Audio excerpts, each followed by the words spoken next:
eterna vitória, buscou-me, salvou-me, na cruz por mim morreu. Que paz e alegria, raiou um novo dia, vitória Jesus me deu, no sangue que verteu. Ouvi que ele cura, sim, a todo que o procura, que o coxo fez andar então, e ao cego deu visão. Orei, clamei, meu mestre, vem restaura minha vida. E logo Cristo me atendeu e a mim vitória deu. Vitória em Cristo, eterna vitória, buscou-me, salvou-me, na cruz por mim morreu. Que paz e alegria, raiou um novo dia, vitória Jesus me deu, no sangue que verteu. Ouvi falar da glória que virá após vitória, para os redimidos por Jesus, na resplendente luz, de anjos lá cantando e mansões já me aguardando. Será glorioso ali chegar e então poder cantar. Vitória em Cristo, eterna vitória, buscou-me, salvou-me, na cruz por mim morreu. Que paz e alegria, raiou um novo dia, vitória Jesus me deu, no sangue que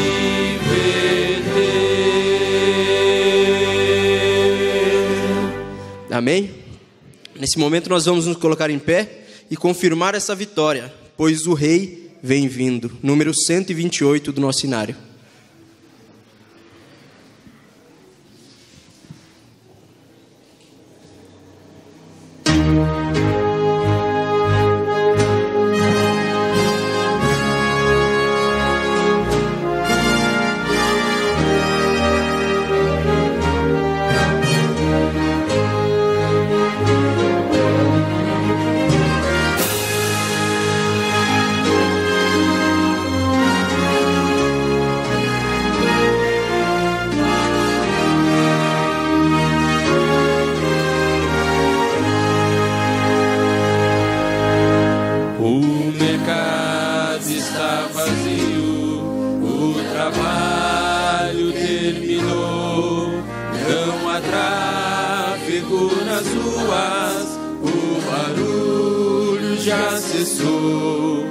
Os ceifeiros lá no campo já deixaram seu labor.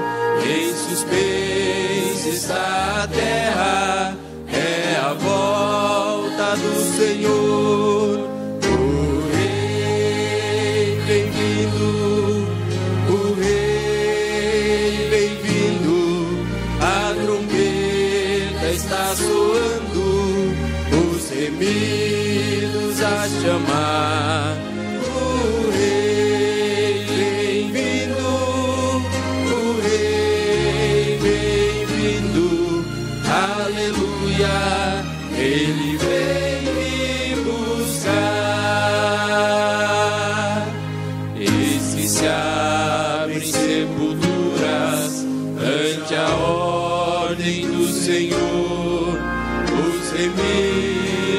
ressuscitam entre hosanas e louvor. Mas os maus em desespero, em angústia e aflição, já se escondem pelas rochas, fogem da destruição.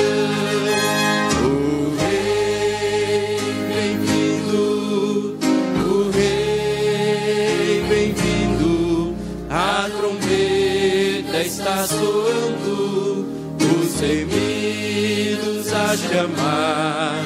O Rei bem-vindo, o Rei bem-vindo, aleluia, Ele vem me buscar.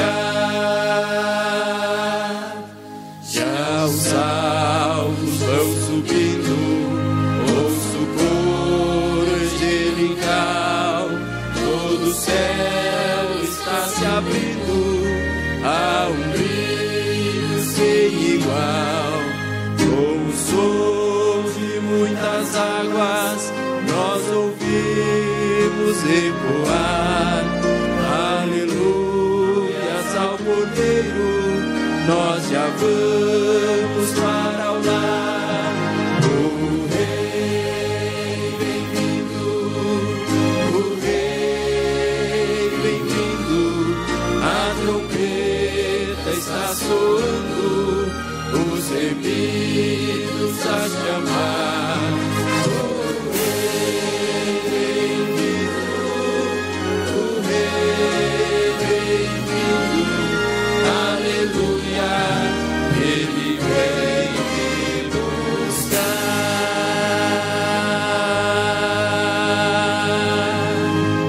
Amém? Se você tem um pedido no seu coração, nesse momento você pode vir até o altar do Senhor e entregar a Ele todos os seus anseios, seus agradecimentos, que com certeza Ele irá te ouvir. Falar com Deus.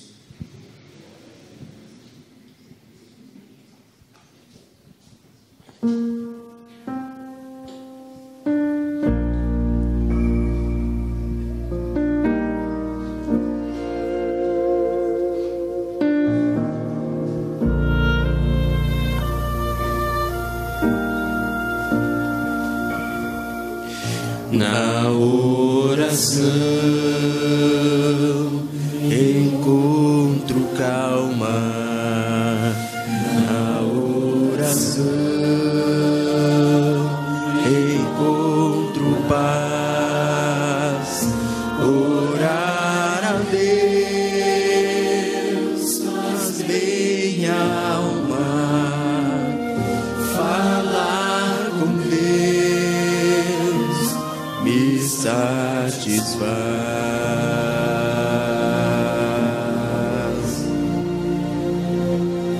Falar com Deus, que privilégio, abrir a alma ao Criador, sentir que os céus estão abertos e ouvir a voz do Salvador. Grande é o nosso Deus e as obras que Ele faz. O céu amor também existe em seu perdão, encontro paz.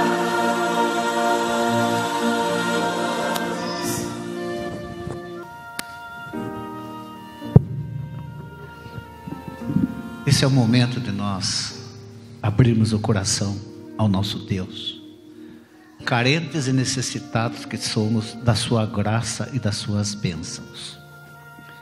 Meus queridos irmãos e irmãs, o programa Sábado Especial, que era transmitido das 15 às 16 horas, no sábado, ele agora é das 14 às 15 horas, às 2 às 3 horas. Por quê? Porque acabou a AM. Agora a Rádio Notícias, ela está em FM 98,5. Você, enquanto estiver almoçando lá, pode sintonizar. Mas por quê? 98,3. Mas o que está impressionando a gente é o número de pessoas que ligam no programa pedindo oração. Irmã Carmen, elas dizem o seguinte: vocês vão levar esses pedidos na igreja? Eu falei, nós vamos sim. Então, nessa manhã, além dos pedidos que estão aqui, nós vamos orar pelos pedidos dos ouvintes do programa Sábado Especial. São muitos pedidos, muitos. E nesta manhã aqui nós temos a irmã Doris. A irmã Doris está pedindo oração intercessória em favor do Alex e da Regina. Eles são dependentes do álcool, querem se libertar. E também em favor do Rodney. Ele vai passar por uma prova e ele quer e precisa da bênção de Deus. A nossa querida irmã Mara, além da mãe que está com problemas, né, Mara? A mãe da cunhada da Mara, a Vivian, ela é adventista, né? Frequenta que igreja, Mara? Jacareí. Vanderlei. Então, a Vivian, ela está internada na UTI desde quinta-feira, com problema nos rins, nos pulmões e com anemia. Vamos orar também em favor do irmão Rude. O irmão do Rude, aquele irmão que ele tinha problema, que depois se reconciliou, faleceu num acidente de moto. Isso aconteceu na quinta-feira. Foi um susto para todos nós, né? Então, feche seus olhos agora, concentre-se no santuário celestial. O apóstolo Paulo diz que nós devemos entrar ousadamente diante do trono de Deus e colocar os nossos pedidos. Eis-nos aqui, Senhor. Viemos para ter um encontro contigo, Deus soberano, poderoso, misericordioso, que tem cuidado de cada um de nós e tem nos dado a esperança em Cristo Jesus. Nós vivemos num mundo dominado pelo pecado. O Senhor conhece essa situação nefasta. E por causa disso, Pai, nós enfrentamos muitas dificuldades e lutas pessoais. Queremos colocar nas Tuas mãos agora, Pai, os nossos problemas pessoais. Problema com os nossos familiares, problemas com enfermidade, falta de emprego, dúvida, desânimo. Que o Senhor possa dar uma bênção especial para cada um de nós nesta manhã. Mas também, ó Pai, há aqui filhos Teus que vieram pedir a Tua bênção intercessória nesse momento. Nos lembramos do Alex, da Regina, do Rodney e da Vivian, querido Pai. Cada um deles com seus problemas, luta contra o álcool, prova, doença, enfermidade. Esteja com eles, ó Pai. Dá-lhe a bênção da Tua presença, da Tua graça, e conduza a vida de cada um deles conforme a Tua sabedoria. Nos lembramos também, ó Pai, dos ouvintes do programa Sábado Especial. Gente também que está necessitada da Tua bênção. Esteja com eles. Fala conosco agora através do Teu servo, pastor Edmar. Que a Tua palavra venha ao encontro de todas as nossas necessidades espirituais. São bênçãos que te pedimos e agradecemos no nome de Jesus. Amém.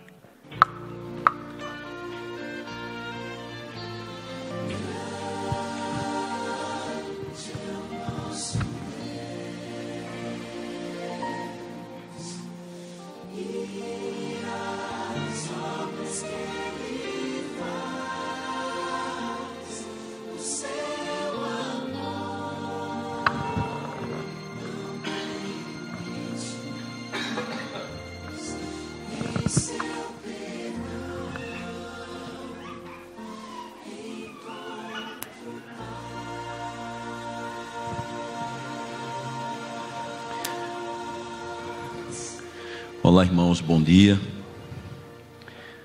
É uma alegria a gente poder juntos nesta manhã meditar um pouco na palavra de Deus. Enquanto a gente estava orando aqui nesse momento, no momento de oração intercessora, eu fiquei imaginando, a minha mente viajou assim pela estrada da família da igreja adventista nossa. E enquanto estava orando aqui, eu fiquei pensando, às vezes, como pastor, enquanto me assento aqui e olho para a igreja, às vezes a gente vai lendo os dramas das pessoas. Dramas conhecidos da igreja, outros desconhecidos. Alguns que crescem e outros que parece que diminuem. E eu fiquei pensando de fazer um apelo à igreja, para que você, na sua lida, na sua atividade, se levante para orar em favor dos seus irmãos. Às vezes nós temos o hábito de focar muito na nossa necessidade e daquelas pessoas que nós, assim, que são mais próximas a gente. Mas às vezes há outros irmãos na igreja que estão sofrendo, que estão lutando contra o pecado, estão lutando contra o desemprego, estão lutando assim, com muita aflição contra os problemas da vida. E muitos deles se sentem sozinhos. E de fato, humanamente, eles estão muitas vezes sozinhos, até mesmo sem a intercessão da gente. Parece que os problemas dos outros não são tão importantes do que os nossos. E a gente esquece que nós aceitamos o chamado para ser corpo de Cristo. Corpo de Cristo. Se somos corpo de Cristo, a necessidade do outro é a necessidade da gente. Porque o outro é a gente também. Então eu queria fazer um apelo a você, que dedique tempo a orar uns pelos outros. Imagine, você está no trabalho, pensa num irmão, numa família, pensa numa pessoa, ore por ela. É madrugada, você não dormiu direito, acorda, Deus lhe incomodou. Às vezes alguém disse que quando a gente acorda de madrugada é Deus cutucando a gente para orar por outra, para a gente orar. Eu queria pedir a vocês que imagine algum irmão da igreja, algumas famílias da igreja que não estão aqui hoje.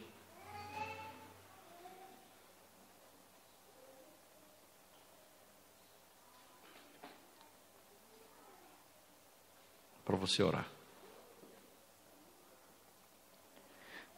Na última quarta-feira eu estava assim numa lida tão grande, assim visitando alguns irmãos, que eu voltei para casa assim com o peso do sofrimento da luta dos crentes. E às vezes a gente nota que alguns se sentem tão sozinhos, e alguns casos parecem assim muito difíceis. O pai de alguém da igreja do nosso distrito foi assaltado 2 vezes nesse mês. Com arma, levaram o carro 2 vezes. O mesmo carro, ele conseguiu de volta, agora levaram novamente. E os marginais ficam ameaçando, porque querem a senha do celular dele. Então há muitas lutas, outros estão lá lutando com dificuldades no casamento, outros estão lutando com apostasia, outros estão enfrentando problemas difíceis da fé, sabe? E a gente tem que orar. Eu quero pedir a você que nesse momento, imagina a primeira pessoa que Deus colocou na sua mente agora, da igreja aqui, dos membros do corpo de Cristo aqui, e não só do corpo de Cristo aqui da nossa central, mas do corpo de Cristo, a igreja que você conhece, a primeira pessoa que Deus colocou na sua mente. Feche os seus olhos e agora você vai orar por ela.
Em nome de Jesus, amém.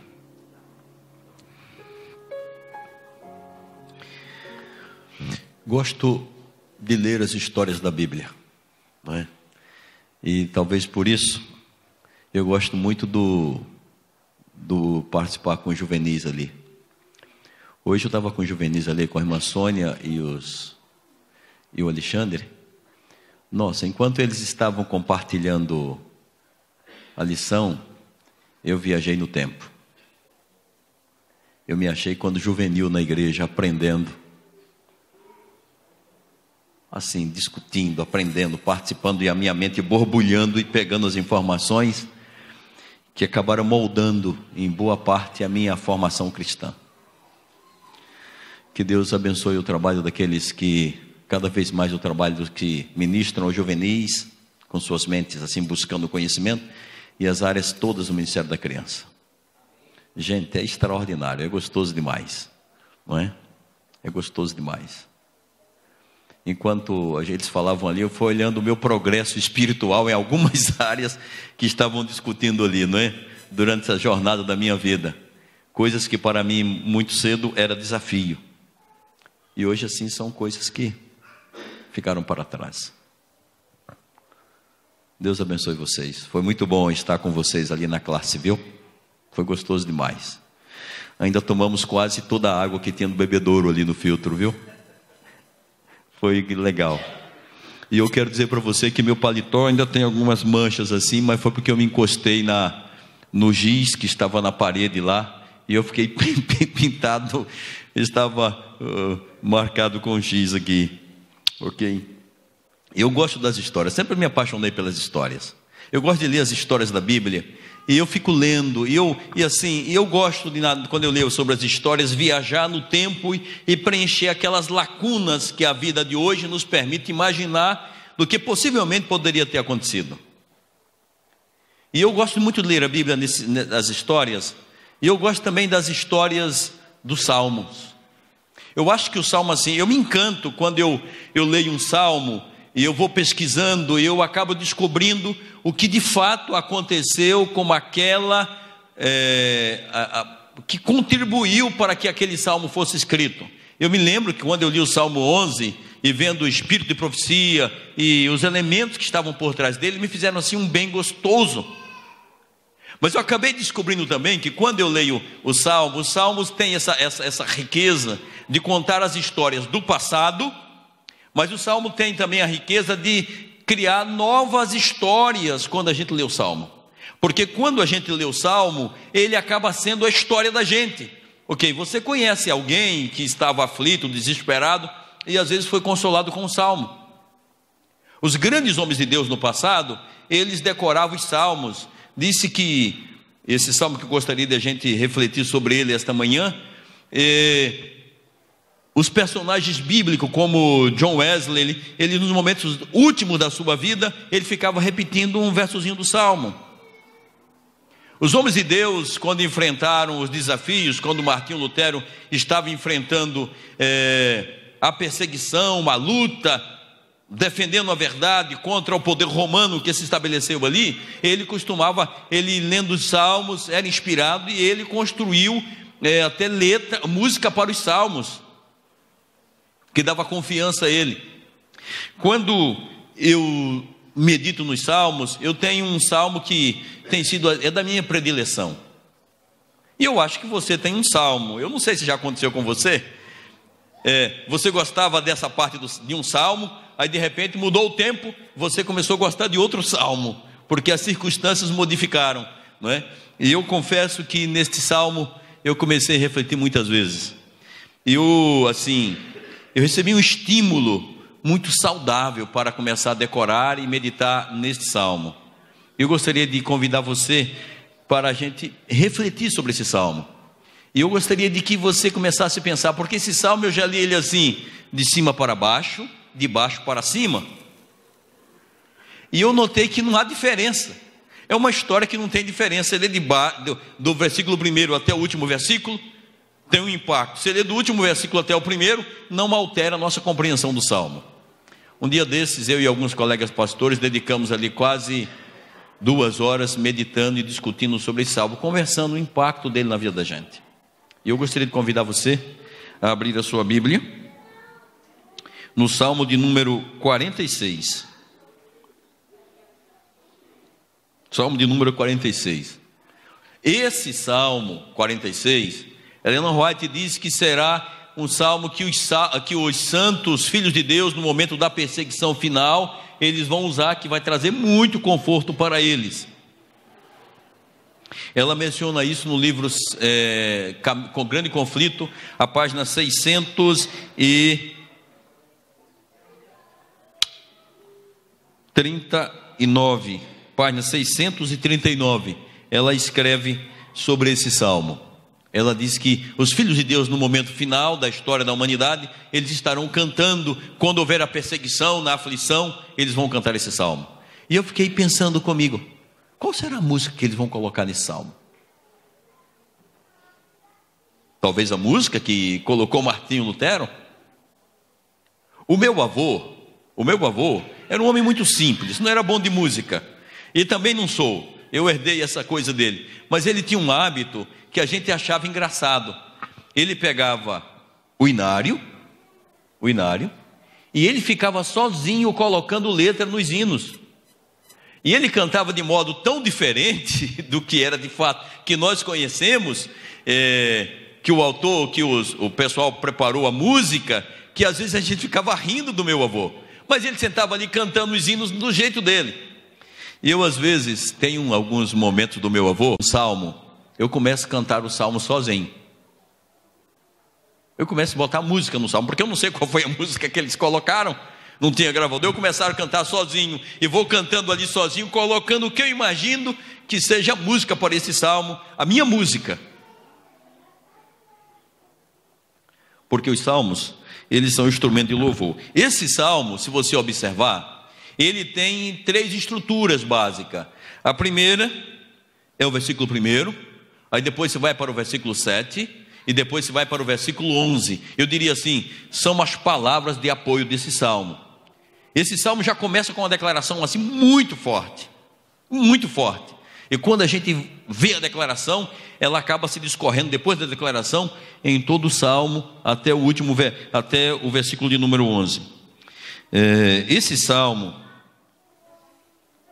ele é tão extraordinário, que os cristãos, os britânicos, cantavam na Índia, e os franceses cantavam, e esse hino deu vida. Eu fico imaginando que esse salmo assim, Martinho Lutero, você sabe que o piano era usado nos bares como instrumento normal, instrumento qualquer. Eu fico imaginando o povo nas tabernas, ali naqueles lugares, cantando, tocando piano e cantando o hino que deu origem, ou que nasceu da letra desse hino, desse Salmo 46. Não é? Desse Salmo 46. Eu fico imaginando, ontem eu tomei um tempo e pela primeira vez eu escutei esse hino em alemão, não é? Eu não entendi nada, mas eu fiquei imaginando como que Lutero cantava, porque diz, enquanto ele ia caminhando para uma reunião de disputa lá contra o poder romano, ele foi caminhando e na estrada ele ia repetindo, e na viagem ele foi e construiu a música desse salmo. Eu imagino como o evangelho se espalhou na reforma protestante no meio do povo. Eles saíram cantando esse salmo, até quando Martinho Lutero soube de alguns que foram assassinados por causa do evangelho, por causa que aceitaram a reforma, ele cantava esse salmo. Eu quero ler esse salmo, mas de modo diferente. Como lhes disse, nós vamos começar a fazer a leitura do versículo 11 até o versículo 1, e depois vamos fazer uma leitura pastoral desse salmo, tá bem? Nós vamos começar a leitura. A Júlia vai ler o versículo 11, o Felipe vai ler o versículo 10, a Laura vai ler o versículo 9, Luizinho vai ler o versículo 8, a Gabi, onde é que está a Gabi? A Gabi vai ler o versículo 7, o versículo 6,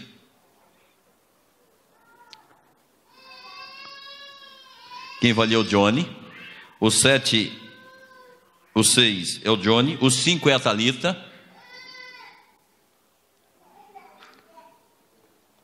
a Laís vai ler o 4, Eduardo vai ler o 3, Moisés vai ler o 2,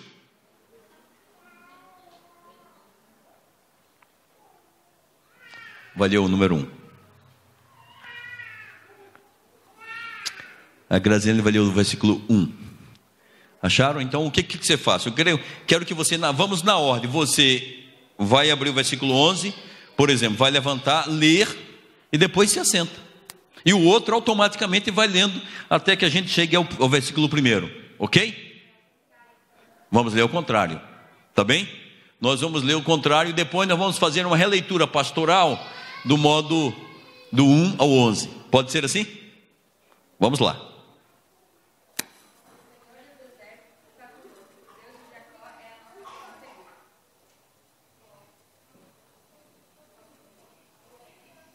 O 10.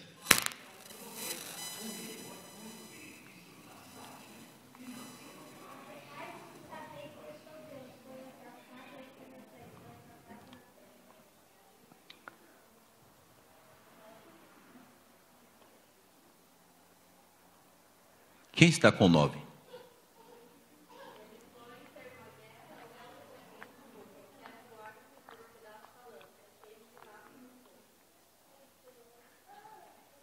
Oito?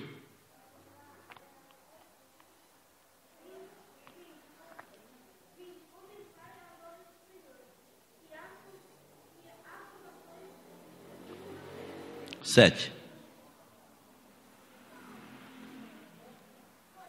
7.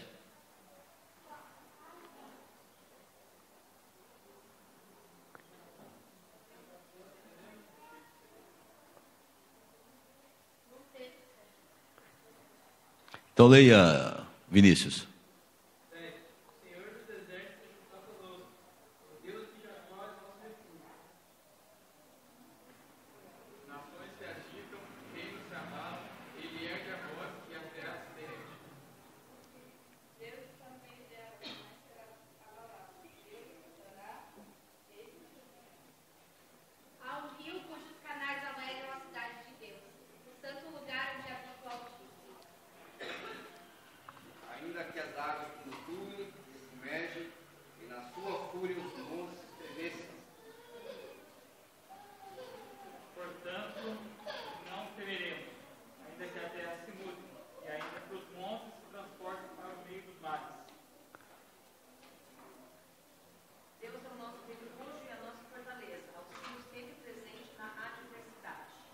Obrigado.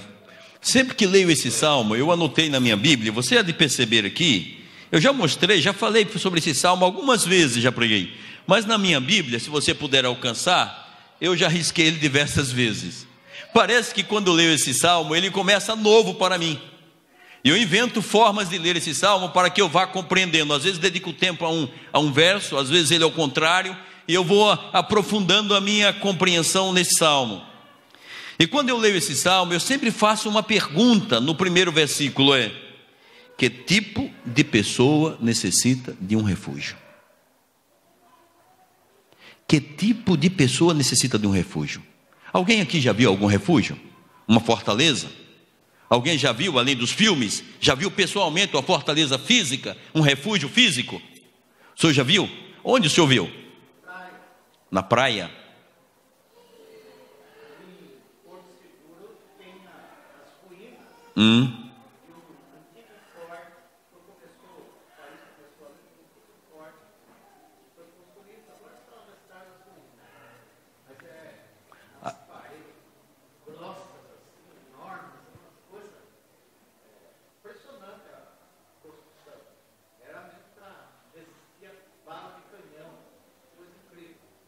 E é interessante que ali era o que o pessoal fazia de refúgio, não é?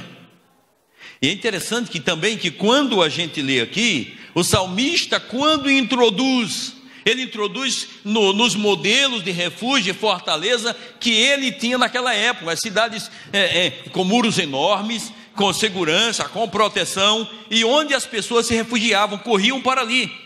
E se você observar o salmista, que ele faz 3 observações sobre Deus. Ele diz que Deus é o quê? É o nosso refúgio, é fortaleza, é socorro bem presente nas tribulações. É interessante que quando a gente lê esse salmo, a princípio a gente tem a ideia de que o refúgio e o socorro é uma coisa que fica lá e que a gente vai atrás dele. Mas quando a gente lê a última declaração aqui desse versículo 1, diz que é um socorro que bem presente. Ele não é uma coisa que acontece assim: estou aqui, venha me buscar. Parece que há um movimento. A gente percebe que há um movimento porque Deus se apresenta aqui como um socorro não do passado, não do futuro. Ele se apresenta como um socorro bem presente. E aqui a gente se vale, eu acho que o salmista se valeu aqui dos atributos da divindade, que, por exemplo, Deus é o quê? É onisciente, é onipotente e ele também é onipresente. E o salmista abre para a gente a ideia de que Deus é o nosso refúgio, fortaleza e socorro bem presente nas tribulações. Eu fico imaginando sobre isso. E não há situação em que nós estejamos envolvidos, que Deus não possa ser fortaleza, que Ele não possa ser o quê? Refúgio, e que Ele não possa ser um socorro. Deus, escolheu ser o socorro, e é sobre isso que o salmista começa cantando. E essa ideia de que Deus é refúgio, fortaleza e socorro, Deus vai repetindo no salmo, o salmista vai repetindo no salmo, até que no final ele introduz o próprio Deus falando no salmo. Olha que você observar o salmo, e ele diz: porque Deus é refúgio, fortaleza e socorro bem presente. Ele faz a seguinte declaração no versículo 2, que diz ele: portanto, não temeremos. Ele não há temor, por quê? Porque Deus se apresenta como refúgio, como fortaleza e como socorro bem presente na tribulação. Nós temos, assim, N dificuldades, N problemas, e todo ser humano, em algum momento da vida, vai passar por tribulação. Vai ser ameaçado com o temor que vem de diversas formas para a gente. E eu me lembro, quando eu era garoto, eu tinha muito medo. Eu diria assim, eu era o garoto mais medroso da cidade, ou talvez o mais medroso do mundo. Eu tinha medo das sombras, eu ouvia barulhos, eu estava dormindo à noite, me encobria no lençol, eu ouvia movimento de pessoas se arrastando, aquelas coisas entravam no meu ouvido, e a minha mente imaginava as coisas mais absurdas. Mas me lembro de uma coisa que a minha mãe me ensinou quando garoto. Eu lembro que eu estava em casa, e uma senhora chamada Dendém, que era vizinha da nossa casa, havia falecido. E eu estava dormindo no quarto, na casa da minha mãe. Haviam 3 quartos: o quarto da minha mãe, o quarto dos meus irmãos e o quarto dos meus avós. E eu dormia na mesma cama que dormiu com meus avós, como o Joaquim dormiu essa noite. Eu dormia na mesma cama ali com meus avós. E eu me lembro que às vezes, uma noite eu estava ali dormindo e de repente eu abri os olhos e olha quem que eu vi. Quer dizer, não era a pessoa, mas a imagem que me apareceu era aquela pessoa que eu imaginei que era Dendém, que era essa mulher, essa senhora idosa que faleceu, que eu chamava de Dendém. Foi ela que apareceu, aquela imagem parecia ela, e eu sei que pela palavra de Deus não é ela. E ela apareceu e eu entrei, e naquele momento eu enfiei a minha cabeça embaixo do travesseiro, me cobri com o lençol e fiquei com a cabeça embaixo do travesseiro. E como se o travesseiro estivesse me protegendo, eu fiquei ali escondido por um tempo que eu não lembro quanto. E de repente eu suspendi novamente, e eis que eu vi quem? A imagem daquela mulher que eu pensava que era Dendém, que havia falecido fazia poucos dias. E ela de repente veio para cima de mim, como se fosse invadir o mosquiteiro que protegia a gente dos mosquitos lá na minha cidade. E quando ele estava invadindo, eu dei um grito. E na escuridão, a minha mãe do outro lado, no 3º quarto, acordou. E quando ela acordou, ela disse: "Que foi, menino?" Acordei todos da casa, menos os meus irmãos. E eu falei para ela, a minha mãe, o que eu tinha visto. E a minha mãe fez uma pergunta extraordinária, que me ajudou a lidar com medo por toda a vida. E ela perguntou assim: "Você já orou antes de dormir?"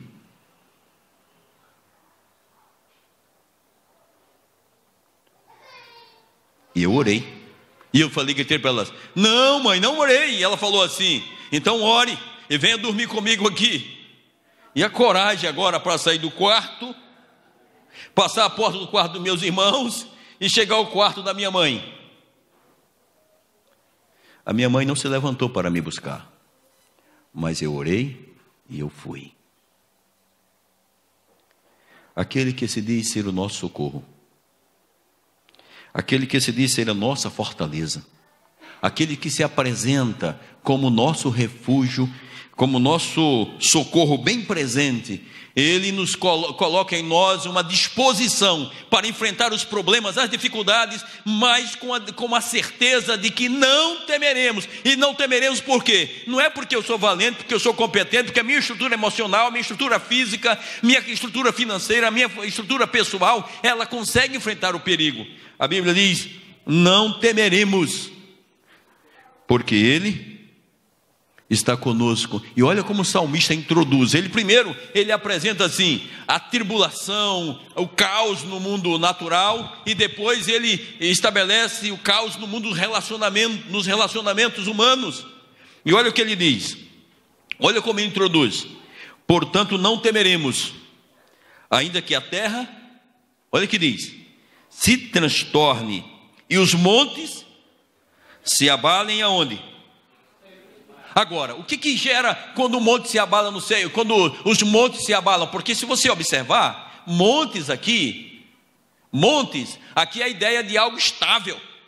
Você passa ali, você tem um monte, você vai passeando. Eu sempre que eu vou à cidade de Guareí, pela Castelo, eu olho à minha direita e há um morro enorme de pedras assim do lado, lá, e ele não se altera. A Bíblia diz aqui, olha, ainda que os montes se abalem, ou seja, a coisa mais sólida que nós temos no mundo físico são os montes, são as montanhas. O salmista diz: se elas se abalarem nos meios dos mares, o que acontece quando se abalam no meio dos mares? Você tem uma tsunami que matou há alguns anos aí cerca de mais de 200 mil pessoas. Mas apesar disso, da perspectiva da morte, dos problemas e dificuldades que os montes podem trazer, quando eles se abalam e provocam as tsunamis, o salmista diz o quê? O que o salmista diz? Não temeremos.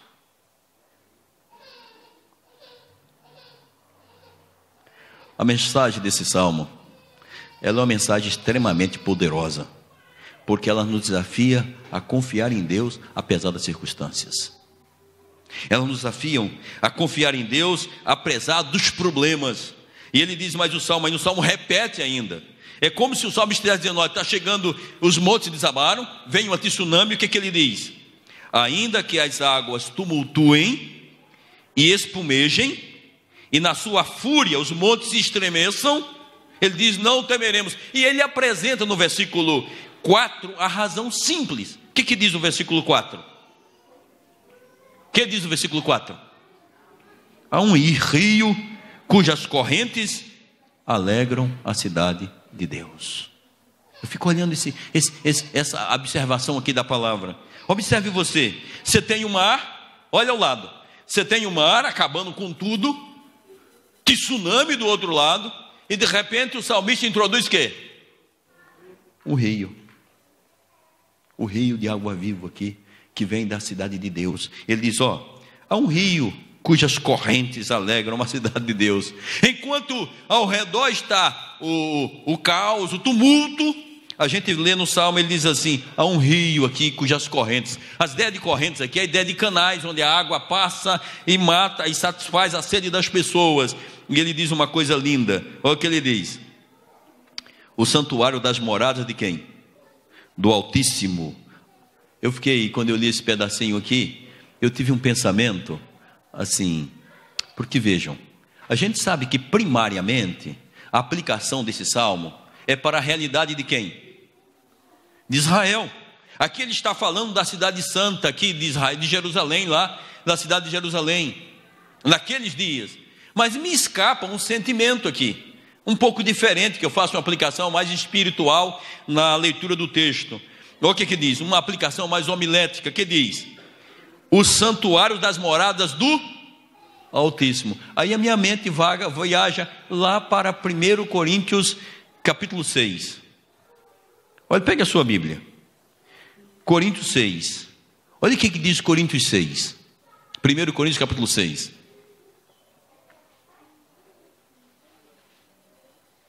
Veja o versículo 17, 19 e versículo 20. 1 Coríntios 6, vamos ver os versículos 17, 19 e o versículo 20. Pedi a Tiago que leia para a gente. Acharam? Olha o que diz essa parte das Escrituras. 17, 19 e 20.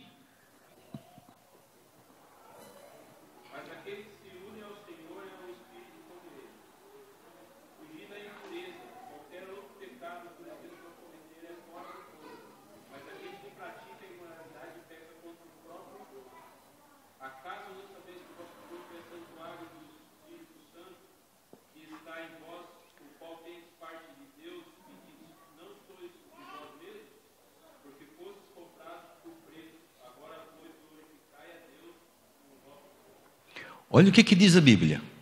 Primeiro diz que aqueles que estão ligados a Cristo são o quê? Um com Cristo. Mas também volta ao conhecimento aí, que de que nós somos o quê? O que é que nós somos, segundo o que acabamos de ler?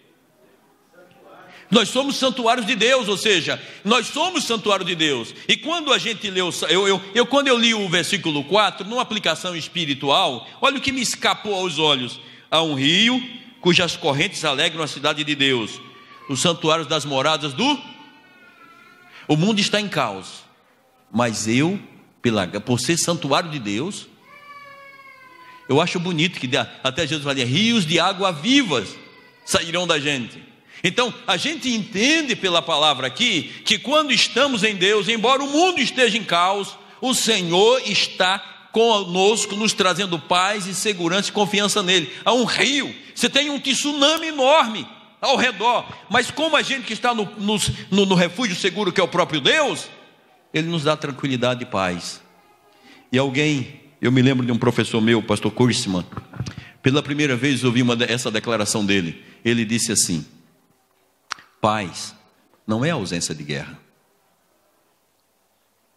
Paz é que apesar das guerras, das circunstâncias, dos problemas, Deus está conosco, nos cuidando, apesar das tempestades. Há alguns anos, eu ouvi o Dr. Sankili, autor do livro Libertes, no encontro que tivemos com ele.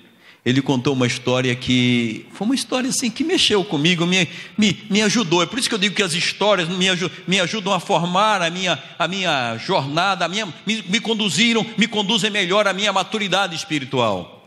Ele contou a história de que os filhos deles tinham em casa um camundongo, um hamster. Eu acho que um hamster seria uma boa tradução, mas um ratinho branco dentro de casa. E os meninos também tinham dentro de casa um gato. Agora imagine que combinação explosiva. Um gato e um hamster dentro de casa. E num descuido do pessoal da família, o gato foi lá e pegou o ratinho, o hamster, o ratinho, e bateu, ia acabar com o ratinho. E eles correram, agora eles correm e conseguiram salvar o rato e deixar o gato fora de casa. Cuidaram do ratinho, deixaram ele dentro de casa, e a casa toda fechada, o ratinho sempre ficava dentro e o gato ficava fora. Mas o gato que estava fora, ele passava ao redor miando. E quando ele miava, o coitado do ratinho se desmanchava, tremia. E o doutor Sankili, eu lembro que ele falou assim, assim somos nós. Nós estamos no refúgio seguro de Deus, mas o inimigo passa lá rugindo, fazendo um barulho, fazendo uma ameaça. É como que ele dizia, o gato, ele dizia assim, eu lembro que ele contava, dizia assim, é como se o gato passasse assim, você está aí? Mas eu estou aqui, viu? Olha, eu estou aqui. Não podia fazer nada, mas o coitado do ratinho se desmanchava de medo, de terror. Ai meu Deus, vai se acabar o mundo. Aquele que está no Altíssimo pode ouvir o rugido do inimigo, e não importa as circunstâncias, Ele é o nosso refúgio, fortaleza e socorro bem presente na tribulação. Faz parte do plano de Satanás, gente, fazer a gente esquecer disso. A impressão de que parece que Deus nos abandonou. Eu até me lembro, quando eu estava no hospital, você lembra daquela cirurgia que eu fiz? Chegou a médica no domingo, porque fiz a cirurgia, estava sem comer há muitos dias, não é? Estava sem comer há muitos dias, ali sem dormir direito, e depois da cirurgia, no outro dia, no sábado, eu tive que colocar tudo para fora, e a médica, pela manhã, tomou conhecimento do meu quadro, e ela me visitou, estava eu e Leila sentados, e a médica sentou, visitando, e olhou para mim e falou assim, olha pastor, você é pastor, se apega com o homem lá de cima, porque eu tenho que fazer, eu já fiz. Se você não melhorar, eu vou ter que abrir a sua barriga novamente. E ela tinha me assombrado na cirurgia, antes da cirurgia da anestesia, disse assim, pastor, nós estamos discutindo se nós vamos se abrir assim, ou se vamos lhe abrir assim. Foi a última lembrança que eu tive quando eu me apaguei. Leila até hoje chama de médico. E eu lembro que eu fiquei, naquele momento eu me desesperei.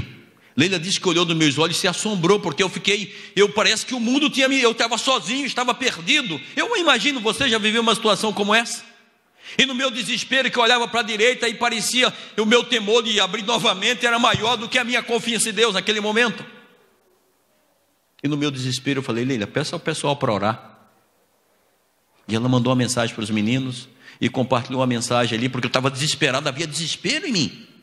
O rugido, o barulho da situação dos homens parecia que estava tirando a minha paz, estava roubando a minha confiança naquele que disse para mim, eu sou o seu refúgio, eu sou a sua fortaleza, eu sou o seu socorro bem presente.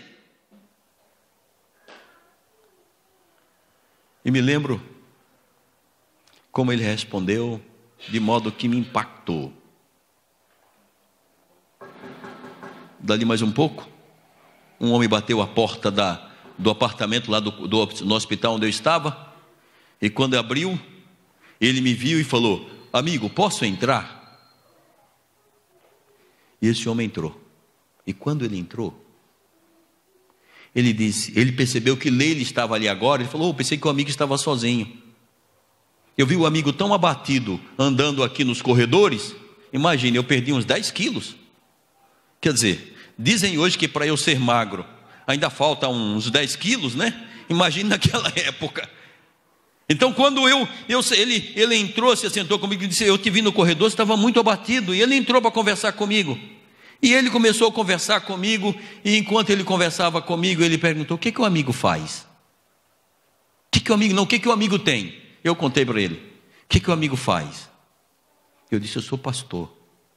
E ele olhou para mim, e ele era membro de uma outra igreja, de uma igreja evangélica em Indaiatuba. Ele olhou nos meus olhos e disse: mas o amigo confia em Deus. Deus ainda existe. E quando começou a conversar comigo, ele foi me convidando para caminhar, e eu percebi que Deus havia se derramado nele. Porque era a pessoa que ele tinha mais próximo ali, disponível, e ele enviou para mim. É como se Deus dissesse assim: você lembra que Deus fez a mula de Balaão falar? Lembra-se? Deus fez Saul profetizar. E o Senhor se manifestou ali, como que ele dizia assim: Edmar, filho, eu sou o seu socorro presente. Eu estou aqui. Eu sou a sua fortaleza e o seu refúgio seguro.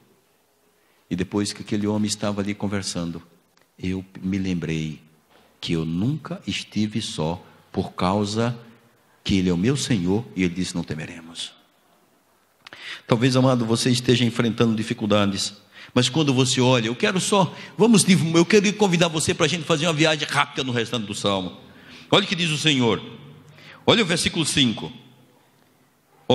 Eu até escrevi na minha Bíblia assim, porque diz: o santuário, eu escrevi, eu. Puxei uma setazinha assim na minha Bíblia, escrevi eu. E diz assim, olha aqui, Deus está no meio dela. Eu escrevi eu. Deus está no meio. Então essa é a escolha que Deus fez. Mas eu aceitei a escolha divina de ser para mim fortaleza, socorro bem presente. Eu não posso encarar os fatos. Eu sou desafiado a encarar os fatos, não com as lentes do mal, não com a lente das circunstâncias, mas com a presença extraordinária desse Deus que escolheu ser para mim refúgio, fortaleza e bem presente na angústia. A estratégia de Satanás é quebrar os óculos da gente da fé e colocar os óculos da desconfiança na gente, o óculos das circunstâncias e não o óculos da graça. Que olha o que diz o Salmo. Vamos prosseguir para que possamos ir mais rápido para casa. Que ele diz: Deus está no meio dela, jamais será abalada. Deus a ajudará desde quando? O que é antemanhã, gente? O que é antemanhã? Não sei se você pensou sobre isso. É antes da gente começar a acordar. Deus já está trabalhando por a gente. Deus já está nos ajudando. A gente imagina que as circunstâncias, não, eu tenho que suar para conseguir. Não, o Senhor está dizendo: olha, sem mim nada podeis fazer. Eu já estou trabalhando em seu propósito. Eu já sou seu refúgio, seu socorro bem presente na tribo. Deus já é refúgio, fortaleza e socorro bem presente.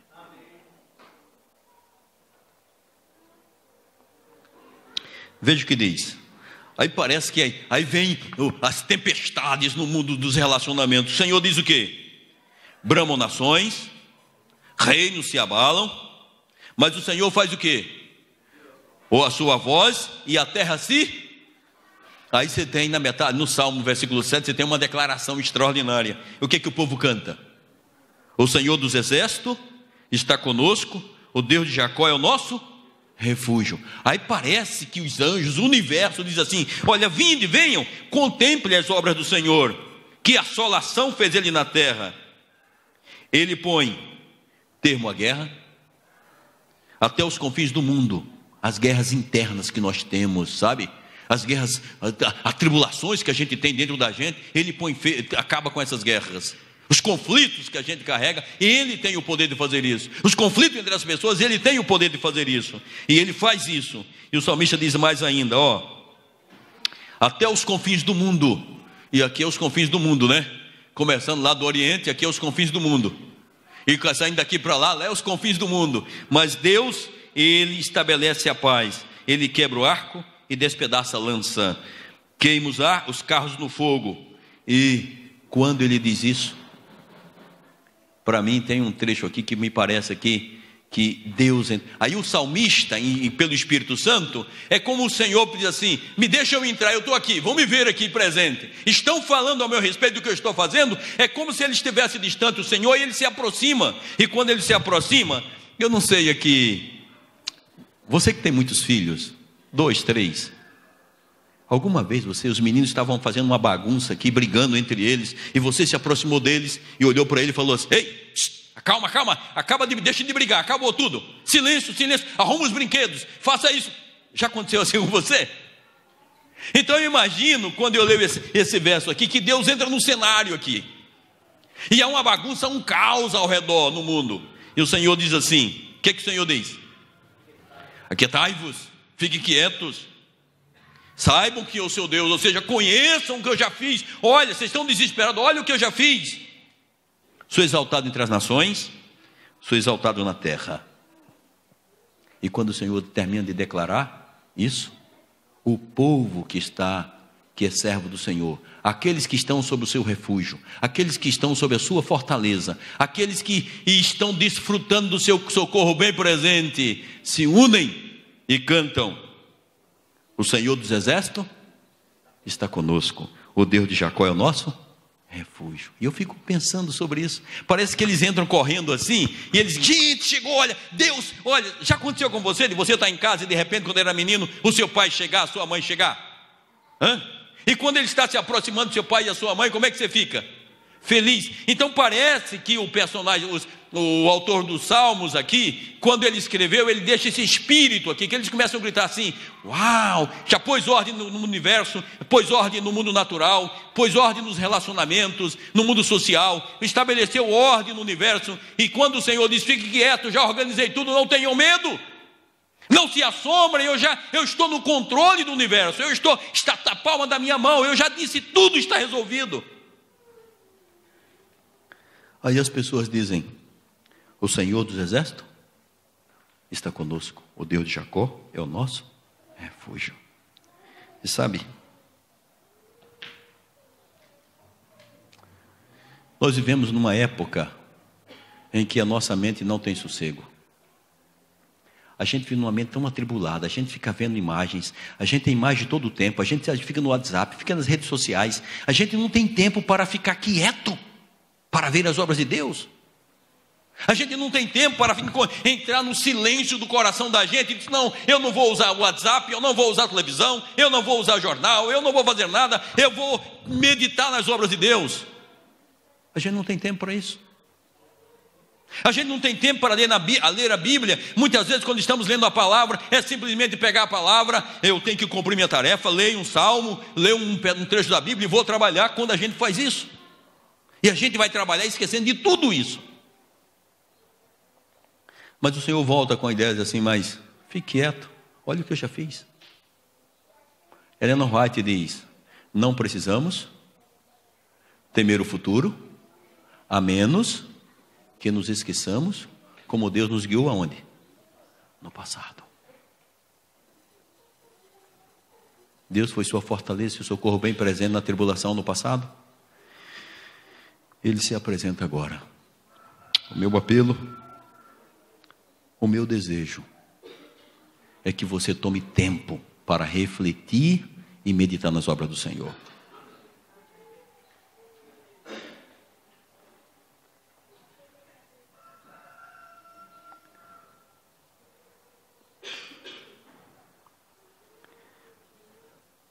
Às vezes, quando não consigo dormir, eu costumo ficar repetindo esse salmo aqui devagarinho na minha mente. Eu queria fazer um apelo a você essa manhã. Haverá um momento de que você não vai se lembrar de muita coisa. Haverá um momento que você vai esquecer de muita coisa. Eu queria desafiar você, gente, a dedicar tempo para meditar a palavra, sabe? A decorar. Eu queria desafiar você a decorar esse salmo. Você vai dizer assim: não, mas eu não consigo. Escreve num papel e fica repetindo 1 dia, 2, 3 dias. Eu pensei que não conseguia quando eu comecei a decorar o livro do Apocalipse. Eu disse, não consigo.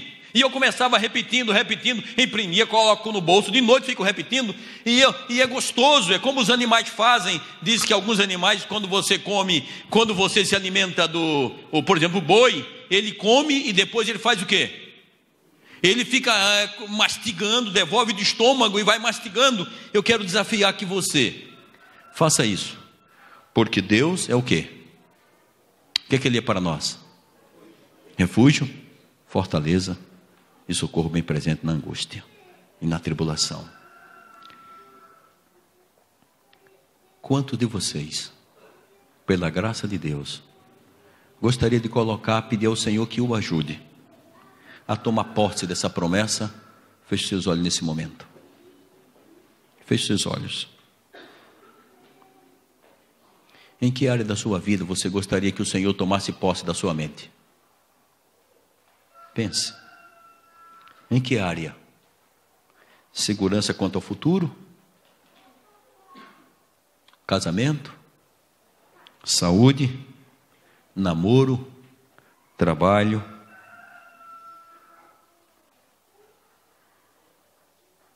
Preocupação com outras pessoas? Apresenta o Senhor dizendo, Senhor, seja o meu refúgio nesse caso, seja a minha fortaleza e meu socorro bem presente. Em nome de Jesus, amém. Amém.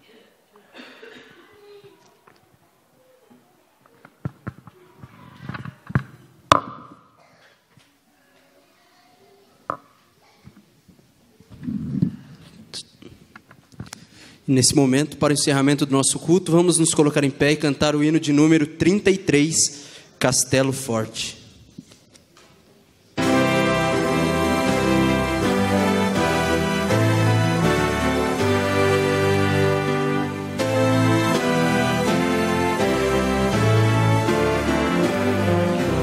Cante com a sua oração. Faça desse hino a sua oração.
condenado está, vencido cairá, por uma só palavra. Sim, que a palavra vencerá, sabemos com certeza, e nada nos assustará, com Cristo por defesa. Se temos que deixar parentes, bens e lar, embora a vida dá, por nós Jesus está, e dá-nos a seu reino.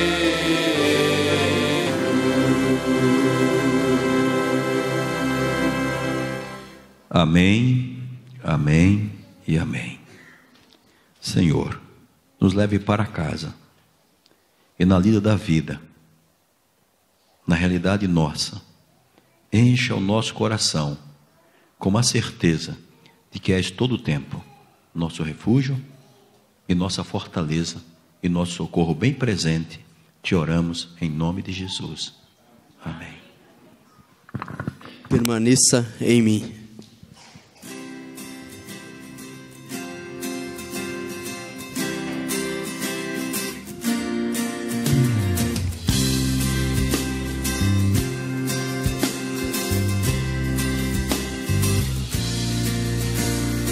Vem, ó Senhor, em mim habitar, pois quero ser templo teu. Quando eu sair desse lugar, que Jesus permaneça em mim. Permaneça em mim. Permaneça em mim, permaneça em mim, meu Senhor, permaneça em mim.